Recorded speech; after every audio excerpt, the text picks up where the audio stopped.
Dubbi keenya mallattoo fannoo gooftaa keenyaa Fayyisaa keenya Yesuus Kiristoosiin anna keenyaa sadii mallatteeffannu maqaa Abbaa kan Ilmaa kan Hafuura Qulqulluu Waaqayyo tokko ameen. Maqaa Abbaa kan Ilmaa kan Hafuura Qulqulluu Waaqayyo tokko ameen. Maqaa Abbaa kan Ilmaa kan Hafuura Qulqulluu Waaqayyo tokko ameen.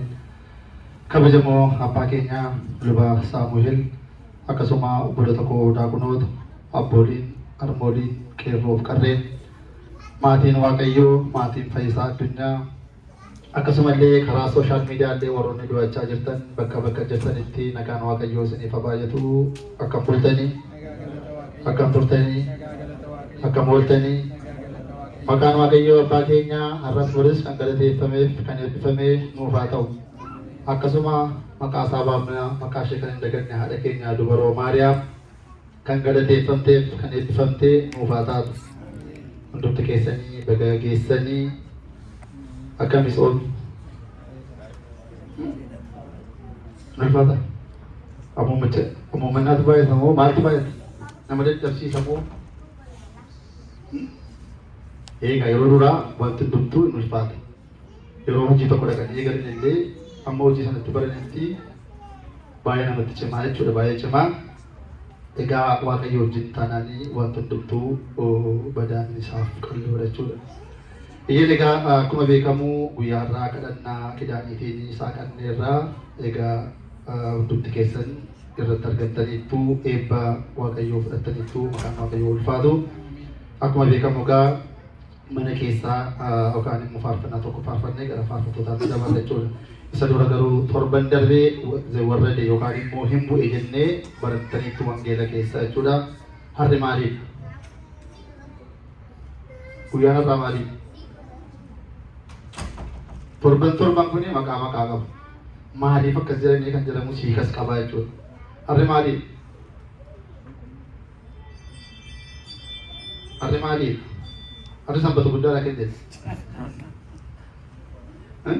Inni yeroo darbee giiziidhaanii zawarradee jedhama.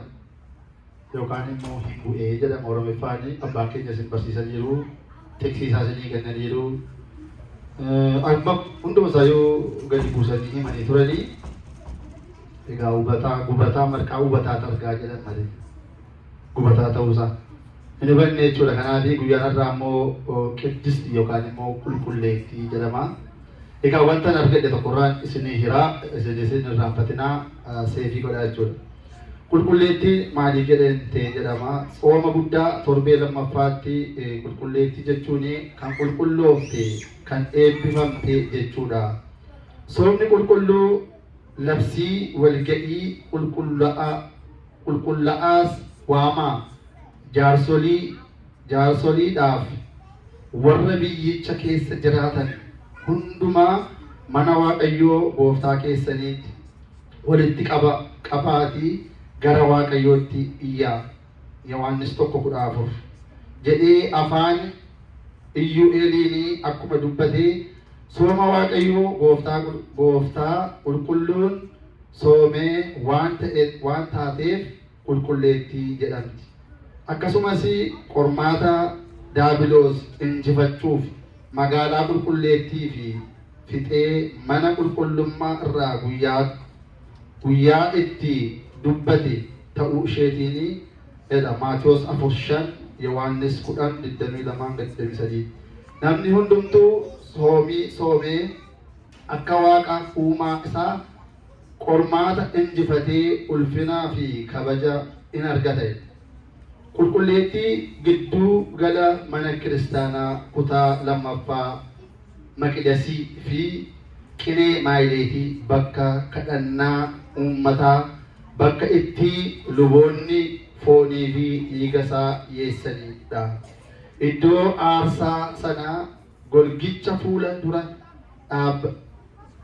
dhaabbadhaatii inni fuullee teessoo araarasaa saanduqa kakuu dhugaa baatuun sun keessa taa'uu sana irra jiruudha.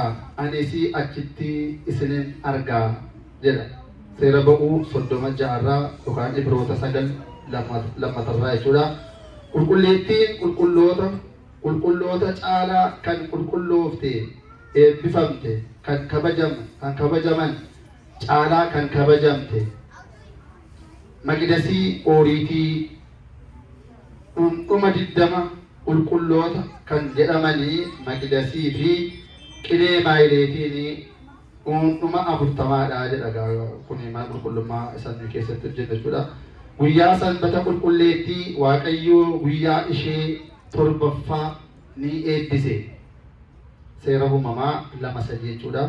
Namni guyyaa uummanni itti hin uumne jedhanii akka ishee hin tuffanne akka ishee hin salphisne boqonnaan foonii boqonnaa lubbuu guyyaa itti argamee waan taateef qulqulleessee jedha qulqulluun Waaqayyoo jechuudha. Kanaaf qulqulleettiin egaa akkuma beekamu mana qulqullummaa kun iddoo sadiitti hirama jedha. Qiddisti qiddusaan jedhee jira. Iddoon itti foon Kiristoosii dhiigi Kiristoos kun itti dhiyaatu gaa bakki kun qulqulleettiidha. Iddoon kun eebbifamaadha jedha.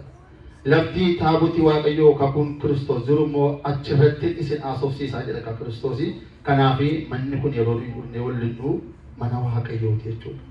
Mana Waaqayyoo immoo ta'u immoo mana Waaqayyoo keessa immoo maaltu jira?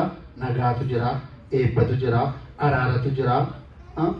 Wanta Waaqayyo jaallatu hammeenya yookaan immoo ija hammeensaan utuu hin ta'in wanta Waaqayyo jaallatu bichaatu jira jechuudha. Wanti inni kaan waa'een foonii, waa'een jibbaa, waa'een aasaa, waa'ee namaa alatti jechuudha.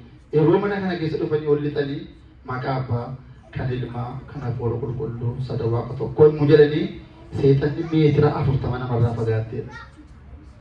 Yoollee waa'ee nama aasaa dhufanii gaafa ofammaatti dhabanii haalli keessa jirru hin jijjiirama jedha. Maaliif manichi mana Waaqayyooti. Eessan naqaa jira? Eessatti lixaa jira?